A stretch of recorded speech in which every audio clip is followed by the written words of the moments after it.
Welcome, everybody, and to what is going to be, I think, a really important conversation that we've organized here on maximizing contingent workforce ROI by unlocking the value of workforce analytics.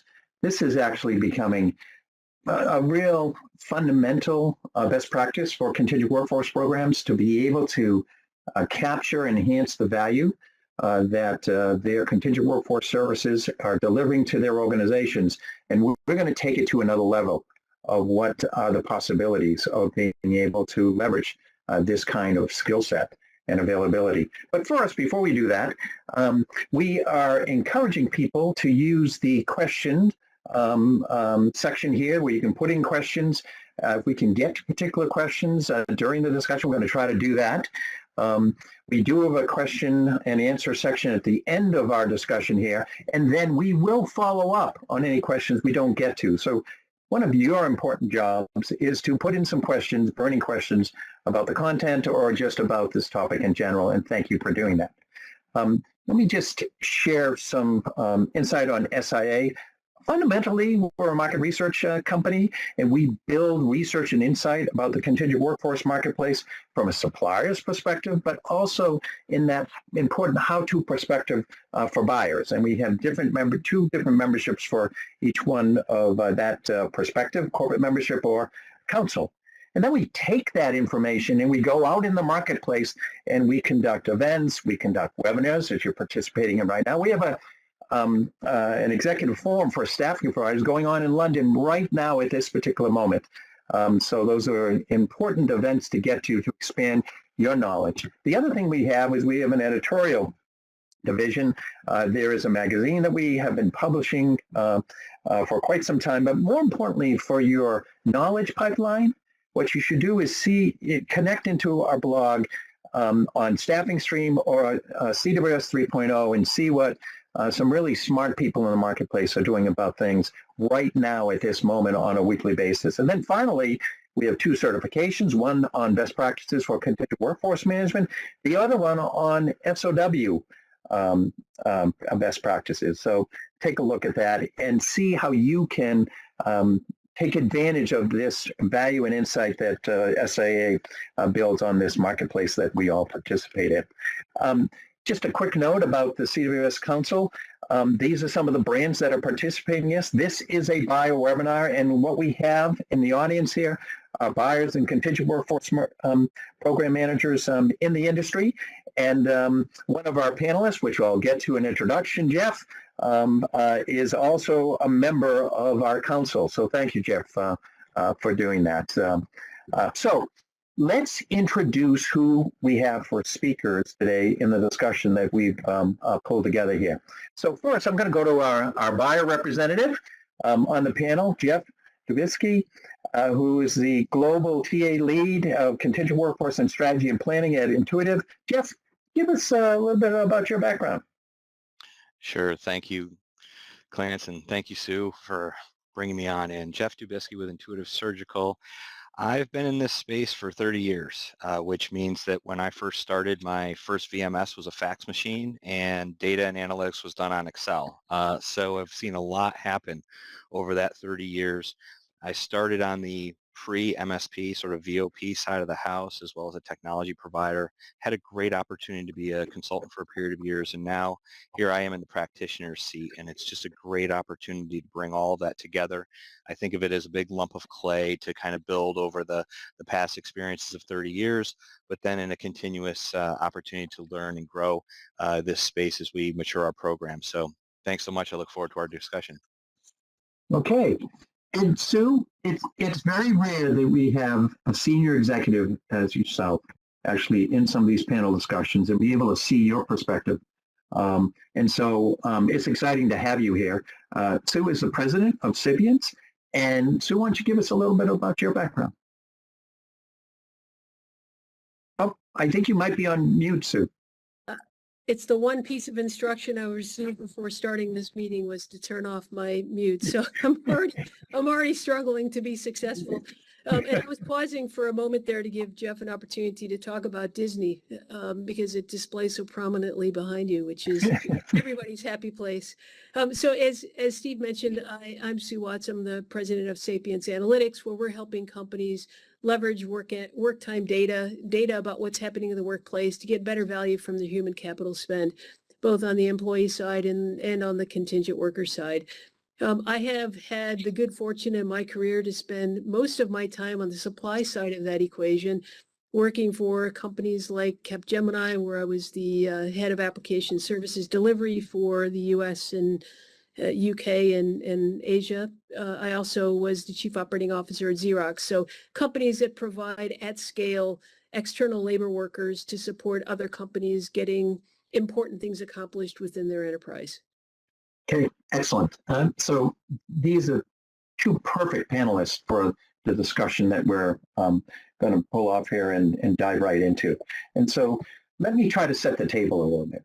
This is QECR Performance Management Framework is something we talk about incessantly at our CCWP certification classes, and it's a key best practice about if you're going to change something, if you're going to evaluate something with regards to policy or the actual delivery of service or background checks or whatever it might be in your program, we are trying to get you to focus as a framework on quality, efficiency, costs, and risk. And just make sure you're touching base on these 4 performance elements. You may have 5, you may have an additional approach, but this is what we're at a very high level trying to have people focused on. Now, if we were to move forward and think about what some of those best practice activities might look like in contingent workforce program performance management, then we might be talking about, dynamic bill rate management, or what kind of a mix do we have on talent sourcing channels, or a key one here is making sure we always have the optimal level of suppliers in our staffing partner portfolio. And that, for different kinds of reasons, will change or look different in SOW compared to staff aug.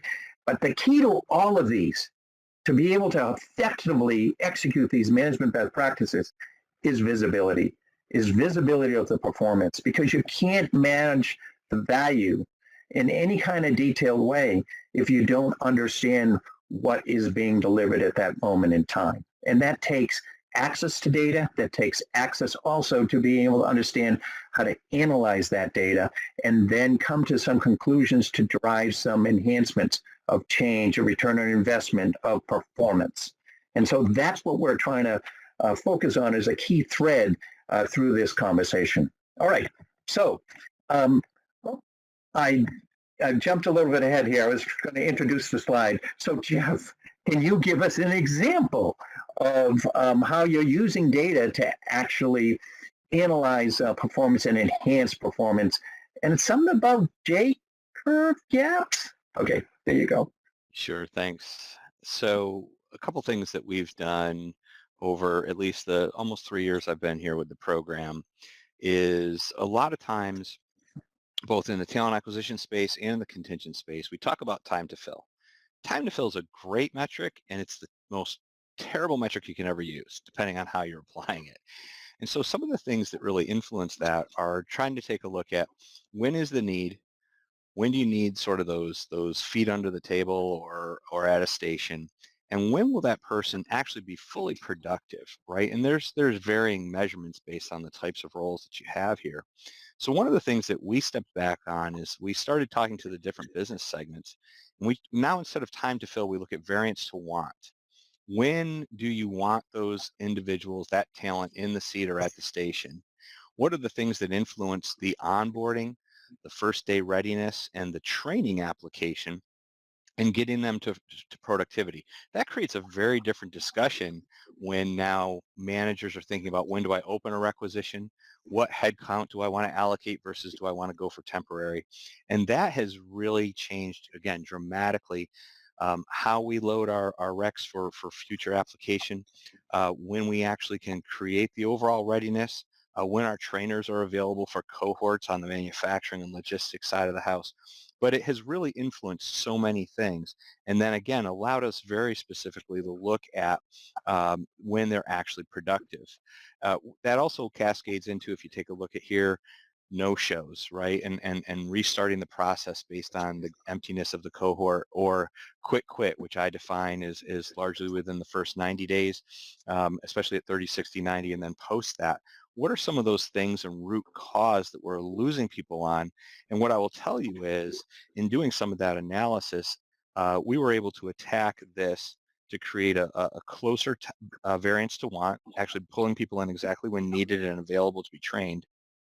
We were actually able to lower year over year early attrition by 36%. That equated to almost 1.2 million in actual savings. And so again, very few data points for us in looking at the time windows, turnover data, and onboarding, and we were able to drive not only efficiencies and a very happy customer base, so to speak, but over $1 million in savings. Nice, nice. Jeff, where do you typically source the data that you need to discover some of these value gap opportunities? This certainly being one of them, but in general, where's some of your key sources? Sure. I would imagine a very healthy debate that might ensue with the participants that are on here, but we spent the better part of a year and a half inventorying 8 global systems where non-employee data resided, right? That can be in an ATS for applicants. It can be in our badging system, in our application ID management system, et cetera. And so what we've done is we've harmonized those systems into common data attributes that are required, but we've agreed that those are sources of record. The singular source of truth for non-employees is our VMS, which in our case, we're a field glass shop. And the reason for that is that it is fit for purpose with the actors that are required, right? We don't want our agencies interacting with our multiple systems, so we just don't want their access there. We also have obviously the contingents, we have our hiring team, we have our MSP, and we have our overall program team. The other systems are not geared to do that. So we designated the VMS as the source of truth, and then we began to harvest information from other areas, like the time card system that feeds to time sheeting, as well as our HCM system, which we do track overall attrition data, but again, it's a source of record. So that's where we initially attacked that, and wound up putting in a bot, a little piece of RPA that scans all of those systems for us. And once a week, we actually get a full census globally to track how many people we have working for us that are non-employees. Cool. All right. Why don't we throw a poll out to the audience and see where they source contingent workforce program performance data, and then when we have a moment, we'll take a look at it. Jeff, you could actually answer this poll too, and we'll get back to that. So at this particular point, Sue, what I'd like you to do is please share an approach to maybe unlocking value from workforce analytics that can drive contingent workforce ROI and performance. Yeah, thanks, Steve. The last summary that Jeff just provided, which pointed out the importance of having a source of truth as it relates to your contingent workers. How many do you have? What's your ability to track the invoices that they generate, et cetera. That VMS platform is an integral part, I believe, of a successful contingent worker program. One of the things that we've discovered through the process of work time analytics at Sapience is that the vendor management system platform has specific purposes and specific value that it provides into the business. So it provides cost savings and optimization opportunities around rate standardization, spend visibility, budget controls. It automates procurement processes. It increases the cycle time for fulfillment. It enables the business to scale up volume in terms of the number of people it needs to bring into the business. It helps with compliance and risk management around labor law compliance, supplier management. It provides visibility and reportings. It provides improved workforce and supplier quality in terms of supplier performance, market benchmarking, all those types of things. So the VMS platform as a core foundational capability within an enterprise is central to the business being able to know what it has, how many people are there, standardized contracting, standardized rate structure, et cetera, which from a Sapience perspective, we're a big advocate for. One of the things, however, that it doesn't have, and I want to kind of go to the next slide if you don't mind, Steve. One of the weaknesses of a vendor management system, and Jeff, I know you've experienced yourself vendor management system, so maybe before I make some comments here, maybe you comment on how you think about a VMS platform in your own environment. Oh, we need to have you unmute. There we go. I missed that one as well. So due to the fact that I'll defer very much to just wonderful companies that are innovative, such as ourselves, a lot of people try to build these systems, right, thinking that they can do it better than what's available in the market. And Sue, to your point, following labor regulations and applying them as an overlay to some of the items that are there, appropriate time sheeting, things like that, is just not something you want to go out and build. So that said, it's really three things, and it's always been three things. It's forced workflow, it's compliance toll gates, and it's what I'll generally say is reporting. And for many years, that was transformative in this space. What I would say is that in the last couple of years, we've stalled out. We've kind of brought it to the water's edge of being a management tool and a visibility tool around human capital, right? And doing some of the things that I think, Sue, you'll bring us down the journey on versus just a procurement tool. And that's unfortunate because once we do have the stability of a program stood up, this is human capital, it's risk, it's output, right, to bring our goods and services to market. So it does those three things well. And then I think we have to adapt to all the great data that's in there by extracting it and transforming it. Yeah, absolutely. And the level of streamlining of processes, the level of scalability, consistency, fill rates, et cetera, all of those types of things get enhanced by that platform. The challenging piece, however, is, if you'll flip forward a slide now, Steve, one of the challenging pieces of the vendor management solution, as you mentioned, Jeff, is it only goes so far. And it deals with the surrounding processes of getting people into your business.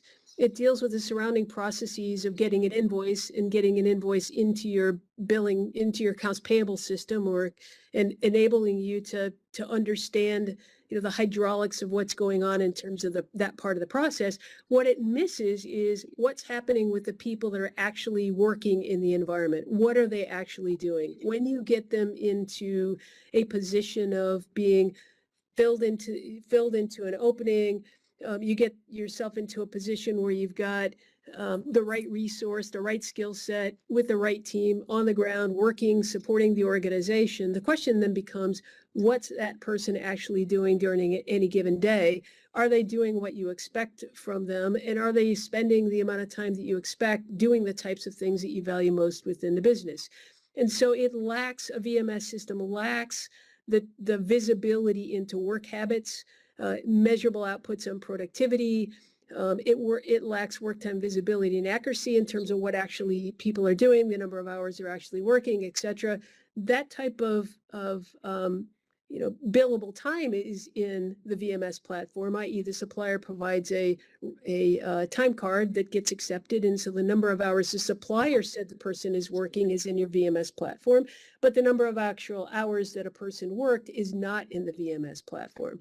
And so it lacks an ability to really optimize what's the biggest part of a company's spend as it relates to the external resources coming in, is what are they actually costing you, and are you getting value from that capacity? And so I like to think of it as being, in the most simple analogy, as a VMS solution is kind of the outer crunchy layer on an M&M. Right? It deals with keeping the chocolate inside. It deals with providing a protective coating, but it doesn't really get into the chocolate inside the crunchy coating on the outside and help you optimize, the inside of that M&M candy, right? And when you think about the size of the chocolate or the almond or whatever you have inside your M&M in comparison to the crunchy layer on the outside, the VMS platform itself is doing a small part of the overall cost of your external spend. Okay, what's interesting to what you just chatted about, I'm looking at the poll, Sue, and I'm sitting there seeing that the majority of folks are getting it from the VMS, but they're not taking advantage of some of these other data sources. And then I'm thinking of the data sources that Jeff just inventory, which is why we've asked him to join us and participate. It was stunning. So this is something that, at least based on these data points, we really need to, as contingent workforce managers, to start exploring and try to build some access to some of these data sources to give us better visibility. Should I go to the next slide? So, go ahead, Jeff. And I was just going to say, too, I think it's really important if you start to look at either the interconnectivity and interoperability or even the absence of, when you begin to inventory their systems, then you begin to ask, similar to what Sue's mentioning now.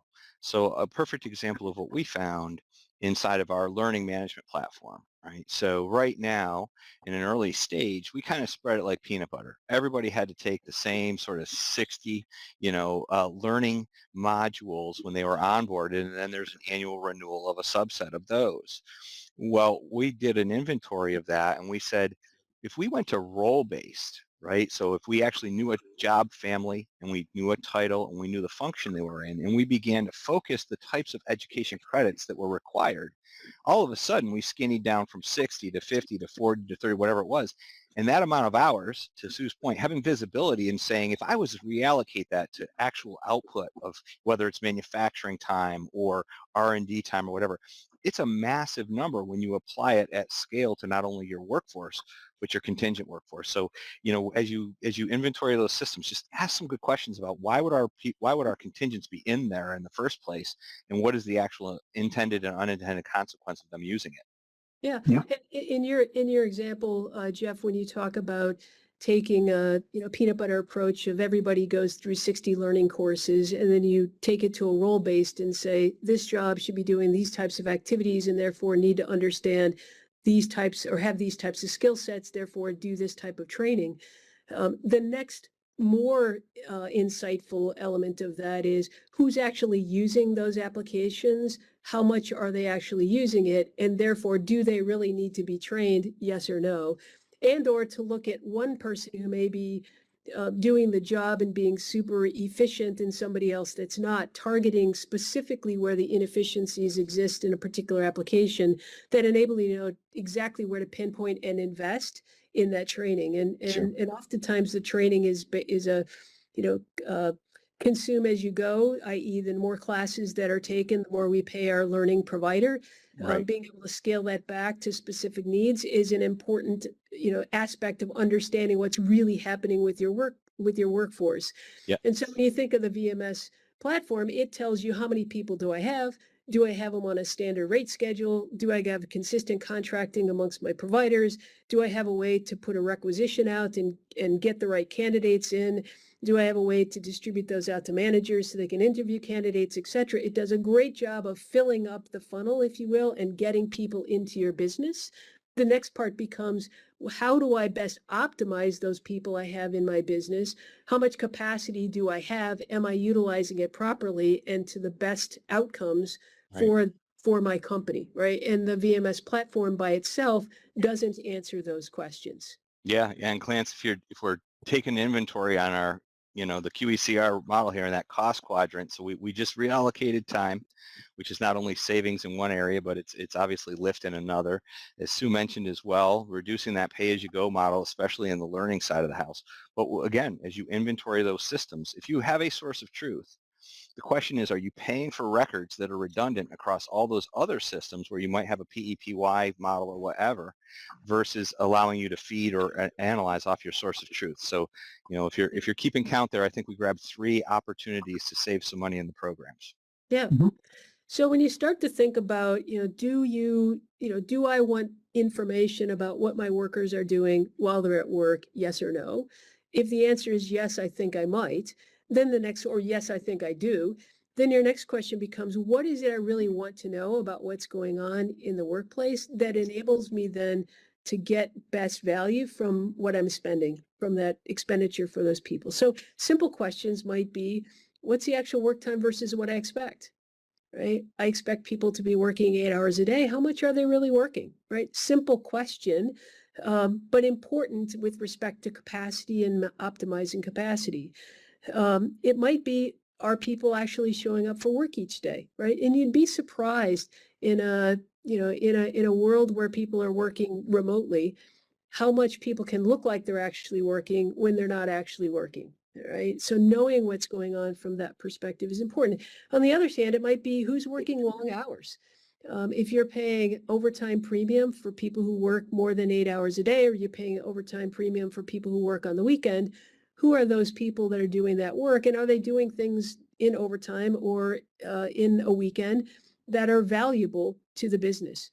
Or do you have important and high value contractors that are working long hours that are potentially at risk of leaving your organization because it can't sustain that amount of work on a consistent basis, and therefore potentially important valuable experiences that have been developed over weeks and months working within your company are potentially put at risk because the contractor is just not able to sustain that volume of work time expectations day after day after day. So knowing who those people are and understanding what they're doing and finding ways to give them a better work-life balance in order to best retain them in your organization is a part of what data can help you with. When you look at somebody's day and understand what's going on in the day, you can then look at what's the quality of their day. So when they're working, are they working on the things that you value most? Or are they in meetings or spending time sending emails or things that are less valuable than a coder coding or a quality person doing QA work or a tester doing testing type activities? Another place where we have data that can help people understand, this fits back into what you were mentioning earlier, Jeff, around learning and development. So how many applications are people touching, and do we have the right software licensing in place for that? And potentially, do we have a golden image that's sending out more applications out to people than what they're actually using? Or conversely, do we have people that are touching a large number of applications on any given day, which means there's a lot of stop-start that potentially could be automated, et cetera, within the process. And then when you look across people doing similar jobs or identical jobs, how do their work days compare? So who are my high producing, high potential, high value outcome resources in a particular job area? Which are the people that are potentially lagging behind, and how do I bring them up to being at the same level of proficiency as the high performers, or replace them, right? You may have cases where you've got resources in that just aren't performing the way you would expect, and now you've got the data in order to take action in those areas. So, Jeff, let me ask you this question. If you had this visibility, and I sense that you might have some of it, who's accountable for capturing, closing these value gaps around some of these areas when engaging a contingent workforce service? So I guess the answer would come up a little differently based on specifically what the insights would be. I think initially our job as program owners is to harvest this kind of data, create something very visible for our leadership, and go to them with, here are some insights and some observations, and here are some things that we think we could do, and engage that kind of conversation. Because at the end of the day, regardless of my will and desire to do things, I obviously need the business's support to do that. So I think from a RACI perspective, we're really taking a look at our ability to inform and consult initially with this data, and then splitting the responsibility and the accountability within the business. But ultimately, it's going to come down to the execution of that will fall right back to the program owner and the program itself, because we're going to have things that we want to do that impact potentially policies and engagement framework with our suppliers, because they are the employer of record.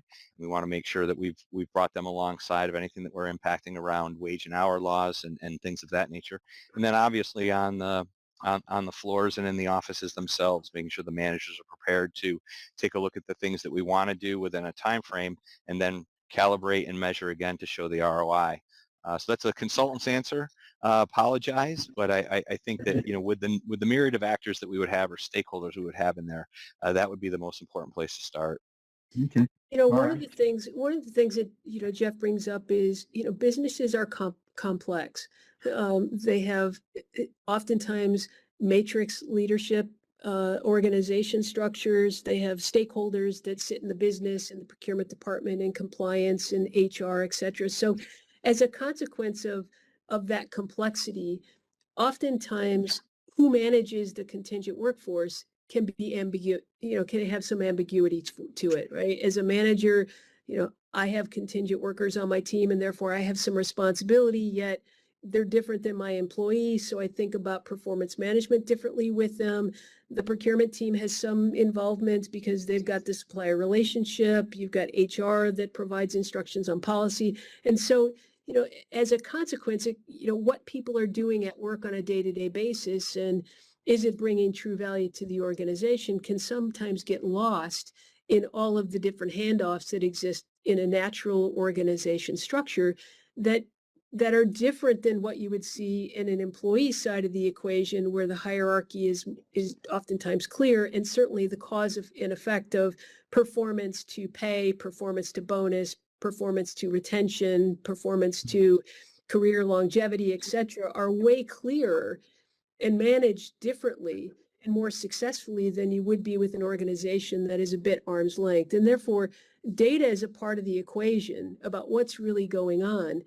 And making that data available to the organization, akin to what Jeff is mentioning, so the business can make a better decision about what's happening, is an important attribute of trying to manage, a contingent or external labor workforce in the ways that maximizes the output and the ways that maximizes the value that you're getting from that spend.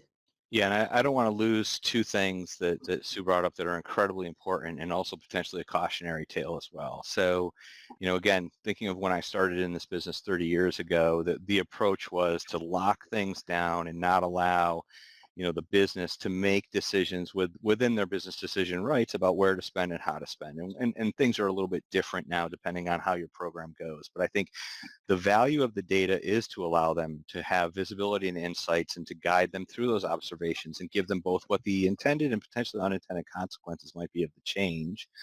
But then also, the only caution I would have, because I love data, I absolutely love data, is it is impossible to customize and deliver to every stakeholder what it is they want to see and how they want to see it. And what I would say simply is three things. Number one, as you design your data and as you begin to think about it going out into the world, never mind self-service, what is the appropriate audience and use going to be?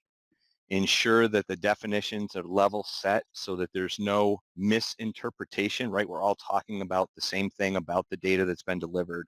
And then think a little bit further about once it's let loose, where else might it go downstream? How would that audience suddenly become an aperture that opens left and right? Because I know that once sometimes these reports get loose, my phone starts ringing. And people have misinterpreted it, gotten out of control. And so again, be very careful, test these things and understand where it's going. Okay, great, important best practice points. We'll remind everybody at the end here. Some questions are coming in, and Christine, we'll see where we can get to your question. I see it as a good one, but what I want to do is I want to throw a poll out at the audience. If you had this visibility, if you had as Sapience say the transparency, who's accountable for getting the value from this external labor spend? And then we've given you some multiple choices for you to give some choices. I'll be open up for a minute, and if you can answer that, that'd be great. All right, so Sue. All right, you've given us an interesting proposition here. Give us an illustration of how this works. Yeah, so here's a super busy chart and maybe two key messages to take from it. The first thing I would say is one of the really best examples of how to think about why knowing what's happening in the environment is important. And so the example that I have is if Steve was a contingent worker working for me inside my company. And I gave Steve 10 things to do this week to get accomplished. And at the end of the week on Friday, Steve came back to me and said, here's the 10 things you requested, Sue. I've completed them this week. And I look at those 10 things and I say to Steve, wow, this is some of the best work I've ever seen for these 10 items that have been completed. And the next week I give Steve 10 more things to complete. And at the end of the week, Steve turns them in and again impresses me with the quality of what he's provided. And the next week I give him 10 things and he responds back and provides them to me. And again, they're high quality. If I had data about what was going on as Steve was completing that activity, I would know two things. One, I would know what are the techniques and activities that Steve is doing in order for him to produce these types of results. So what's happening in his day that enables him to do it. But the second thing I'd also know is how long it took him to complete that task. And if I got 4 weeks into this and I realized that I was giving Steve 10 things to do, and at the end of the time they were coming back brilliantly, but it was only taking him 2 days in the week to get it done, but I was paying him for 5, I'd feel a little bit differently about how I'm using Steve and his time, right? So I understand what he's doing, how he's getting it done, but I also know that Steve might be able to complete 40 things in a week instead of just 10. Right. And because as a manager, I ask for 10, I get 10, I feel like I'm being satisfied, but there's more that potentially can be derived in terms of value. And so when you look at the scatter plot on this chart, the second point I'm going to make here is that this represents a set of contractors in a client environment. And you can see based on how much work time they do during the day running horizontal, each person's a dot on this page. And then vertical is the length of their workday from their first interaction and last interaction with technology. And you can see there's a ton of dispersion, if you will, of how people are working in the environment for the same type of job. Right? And if you think about Six Sigma, which is all about driving efficiency and effectiveness in an organization, this amount of variability is something that you want to try to drive to same job, same expected outcomes. How do I get the same type of workday from that population of people? And to the degree you can use data to drive out that variation and get some consistency in the population, you can increase the efficiency and do it in a way that has less cost in terms of how that work gets delivered in the organization. And so this just shows very simply where the opportunities there are in the organization by looking at who are the people that have capacity in their day and how do you best use that capacity? So, Jeff, how would you take advantage of this visibility? Do we have to retrain engagement managers how to actually get the most value out of contingent workforce services? I mean, what's some of your initial thoughts? Yeah, it is great data to think about. And of course, a couple things that came to mind that I know we had a chance to talk a little bit about is, what's the baseline? Do we have similar expectations from the same types of managers that overseeing similar types of workforce compositions themselves? But what it really comes down to is sort of the next horizon that we're trying to get to, which is within strategic workforce planning in and of itself. What is our capacity and what is our utilization? And is there an opportunity to look at a work breakdown structure that says I can reduce overtime by bringing in another 1 or 2 heads, or maybe I can't because my line or that type of work can't be fragmented and hence the capacity is not available. So I think this is really where we want to begin to lean in on.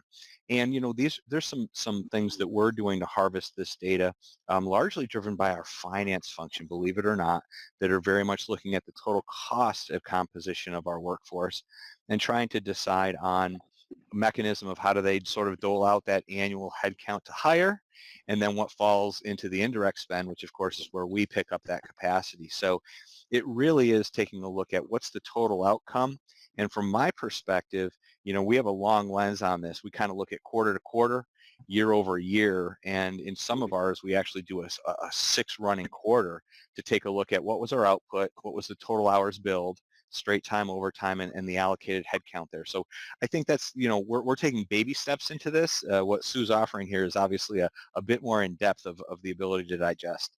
I mean, the finance organization can certainly tell you, hey, hey, you've been using this resource consistently over the last 18 months. we're paying $300 an hour times 2,080 hours a year of work. That equates to a total cost of X. If we were to hire this person into the business, the cost would be X minus, and therefore we'd be more cost effective as a business if we looked at this individual potentially as a hire. And then you'd say, okay, what's the likelihood the job's going to last a long period of time? Long tenure job, cost is cheaper to hire versus what you're paying hourly. Bring them in as an employee. What's missing in that equation is what's actually happening in the underlying work. So yes, a person is working in your business for the last 12 months. Yes, they billed you for 2,080 hours, 40 hours a week for 52 weeks in a year.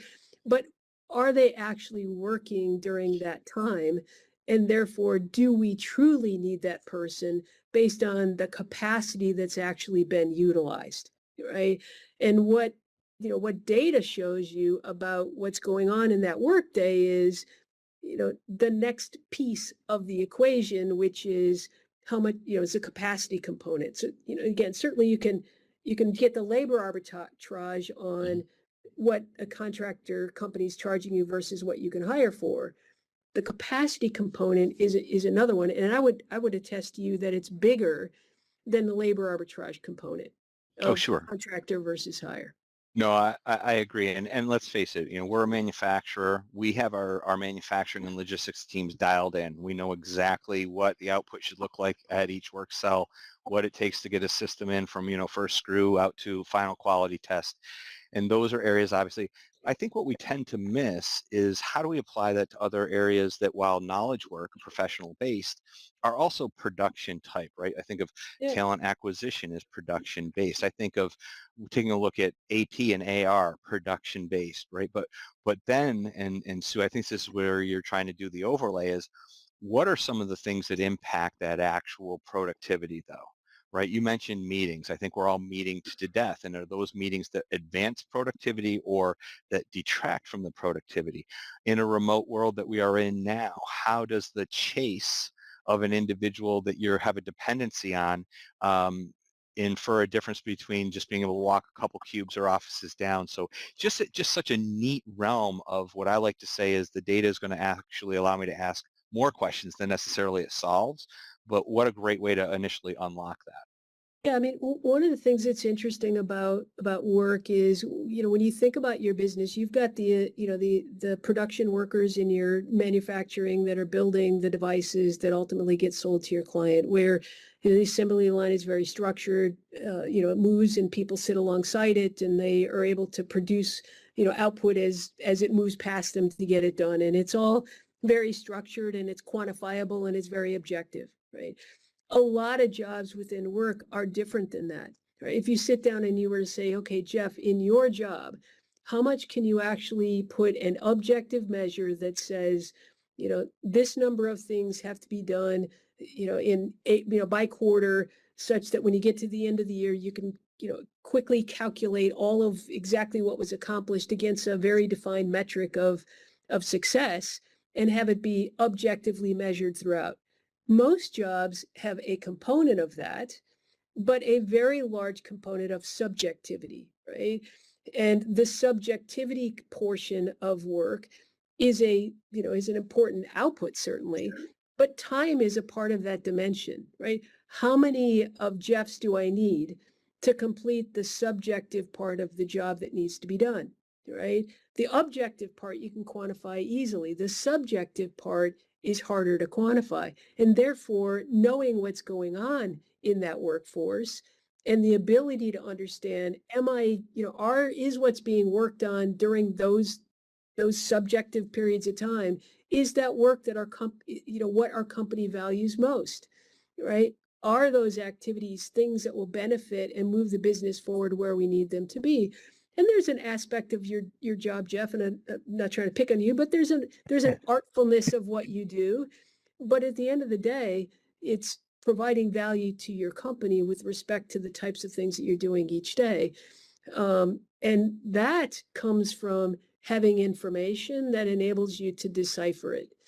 And when you've got hundreds or thousands of contingent workers in your workspace and they're all working remote, or most of them are working remote, how would you know? right? And I go back to my example, you could say, okay, well, I gave Steve 10 things to do and he got 10 things done. They were done brilliantly, but it only took him 2 days, right?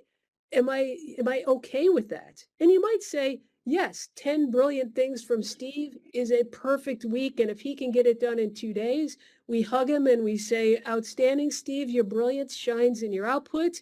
And we love that dimension with you, right? But you might also say, I'm not okay with that. How can I better use the rest of Steve's time? And are there things that we need to get done quicker in our company? Or are there things that need to be accomplished that I could use Steve for if I only knew he had 3 days available in a week? Now you could say, well, Steve should raise his hand and say, hey, I've got available time. And there are some people who do that.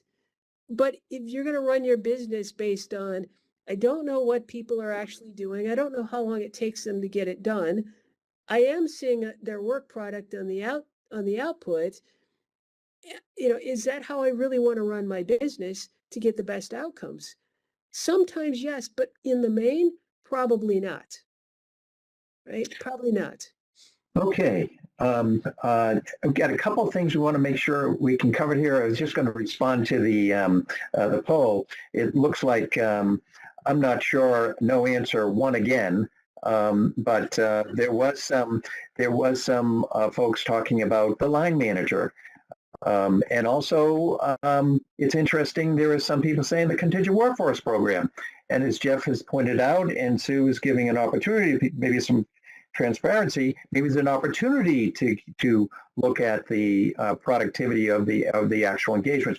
One of the things we talk about in the SOW certification is we talk about, let's see from our SOW solution partners if we can get near their production artifacts, how they get these projects and services done, so we can learn more.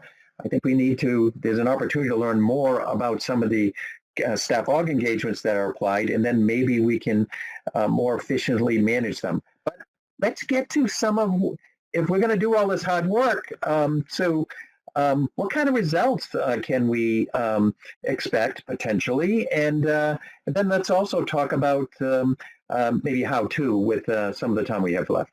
Yeah, absolutely. And I'll spend a couple minutes here and then we'll skip to the next slide and we'll get a bit to the how to. So there's a lot of opportunity. What data is showing consistently time and time again is that there's at least a 30% untapped capacity in the contingent workforce that could be redeployed in a business in ways that can generate more value, right? There is a big gap between what the supplier resources are saying they're doing in terms of time that's been worked versus the actual time that's been worked. So you can capture data frictionless. That's what Sapience does. We can show you how you can save 25 to 30+% on your contingent workforce by better deploying that capacity. You can improve your processes by really understanding what's going on, time card versus actual time worked, and get an immediate benefit from shifting from just, trusting your suppliers to bill you correctly versus knowing what's actually happening in the workplace, right? If you go into, how would you approach this, or some of the things you may want to think about, if you flip to the next slide, Steve, so we can make sure we have time for questions, would be, go one slide back. One slide back? Okay. Yeah, I'm sorry, one more slide forward. I apologize. No worries. Right here. So, if you wanted to say, hey, is there an opportunity in our business? Where would I say that you could look first? Number one would be to assess your VMS data. And specifically what I mean is how many of your time cards are submitted for 40 hours week after week after week after week, right? With your supplier resources telling you, I worked 40 hours every week. How many what percentage of the time cards do your managers reject as being not accurate and send them back to your supplier to have them adjusted, right? So if you've got time cards coming in week after week after week for 40 hours and none of your managers are rejecting any of them, it means you've got a process going on in your business that says your supplier has a purchase order. The purchase order says they can bill. Your manager says, I don't know exactly what people are doing, but Steve turned in the 10 things. And therefore, they just approve time cards, week after week, month after month. Another one is just looking at where how your existing processes are set up today. So where does the responsibility reside for cost control and cost management? How do managers truly verify whether or not that time card should or should not be approved? Just look at your potential capacity opportunity. I mentioned earlier, there's at least a 30% savings potential. If you've got 1,000 contingent workers, you're paying them $100,000 a year each to support your organization. 30% of that number is $30 million. That's a big number to put, to go investigate with data where you could potentially get more value from that. And so requesting an evaluation period from a company like Sapience would give you the opportunity to take some of your contingent workers, evaluate, collect some data on what's happening in the workplace, and then understand how you can use that data to your benefit, right?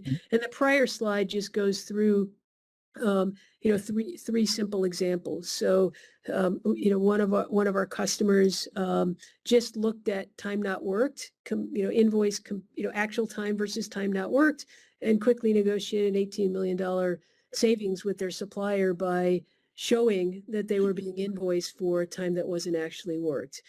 On the other end of the spectrum, we had a customer that looked at their data and discovered that the supplier that they were using wasn't performing the way they expected, and they used that to negotiate a different outcome and a different supplier for their environment.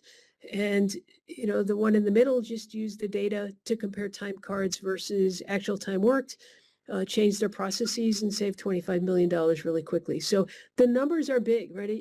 The VMS and the MSP are the crunchy coating on the outside of the spend. The real spend is your contingent workforce and getting maximum value from that, which is a big spend number. It's interesting.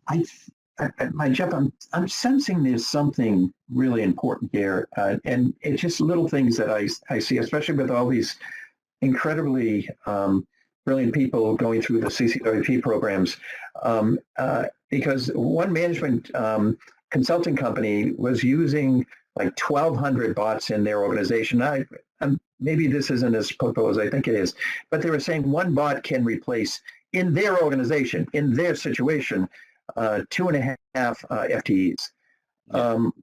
I mean, is part of that there's 10, 30, there's some big percentage of non-work that's happening in the way it was being managed before? No, I think, and you bring up a great question here, Clarence, which is, the framework that started a couple years ago. When you look at how you build out your workforce to deliver work, it's either build it, buy it, borrow it, or bot it, right? And listen, I alluded to the fact that we have a bot that crawls across our systems every week.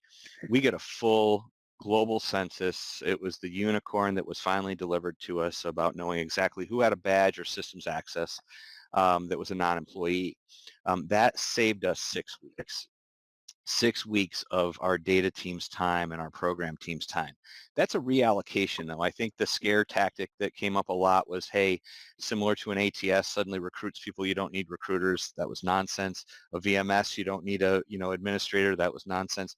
Do bots eliminate jobs? Sure, but I think our discussions here are, how do we reallocate that capacity? How do we reallocate that effort?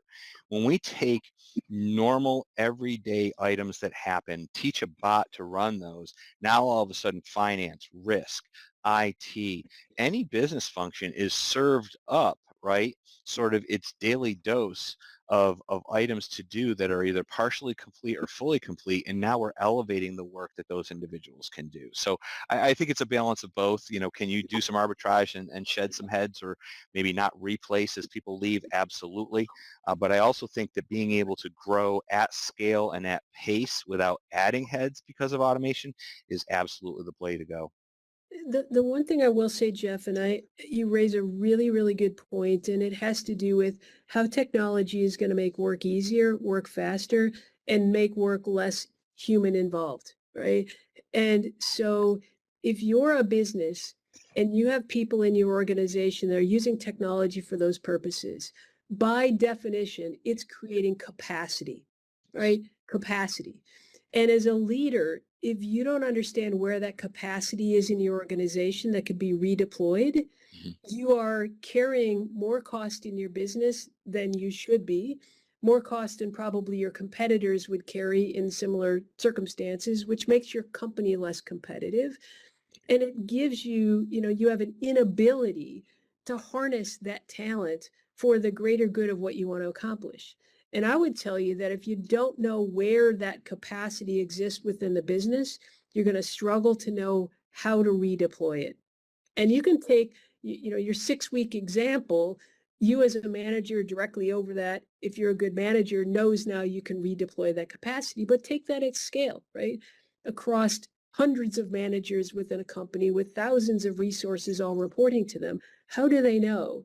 How does that get bubbled up? And how to use a leadership team maximize that talent pool, right? Absolutely. So we have some best practices here. Take a look at them. They're at more a high level, and some of the how-to actually also reinforced some of these. I just wanted to at least get to one question here. And Clance, before you move off, sorry, I want to let you know after 18 months of doing a very big program around that RPA, your fourth bullet here, please, please, please sit down with your data privacy and risk team first and foremost. Create a project charter and be very careful about what data you're using, what the use is, how destruction happens, and who has access, because it was only until that point that we could define that we were actually able to crawl the globe and get to a singular source of data. So just that's where you have to start. And I had an epiphany at our risk workshop back in October when an attorney was talking about data maps and using data maps to actually work out the risk around cybersecurity. Mm-hmm. And I was like, oh, another reason to actually do that and do that well. Can you spend a quick moment maybe answering Christine's question here? Yeah, great question. And honestly, in my 30 years of being in recruiting and contingent workforce, this is a question that comes up all the time. And what I would say to Christine and everybody else on the line here is that, yes, we do actually do the work breakdown structure. We look at the time increments between each stakeholder's utilization. We have a balanced scorecard between our organization and our suppliers because we want to measure them on what they can control and work on.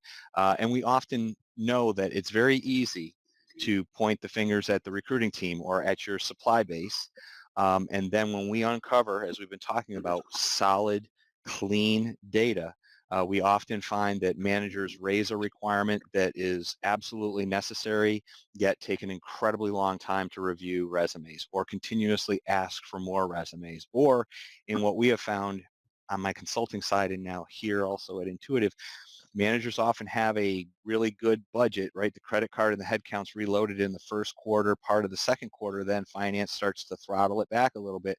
So all of a sudden we have a lot of recs that open very early, but take 3, 4, 5 months until they're actually ready to hire. So we need the data to uncover where are our roadblocks, what's causing our time to fill to lengthen or miss our variance to want, as I started with, and hold those folks accountable. And I can't agree with you more.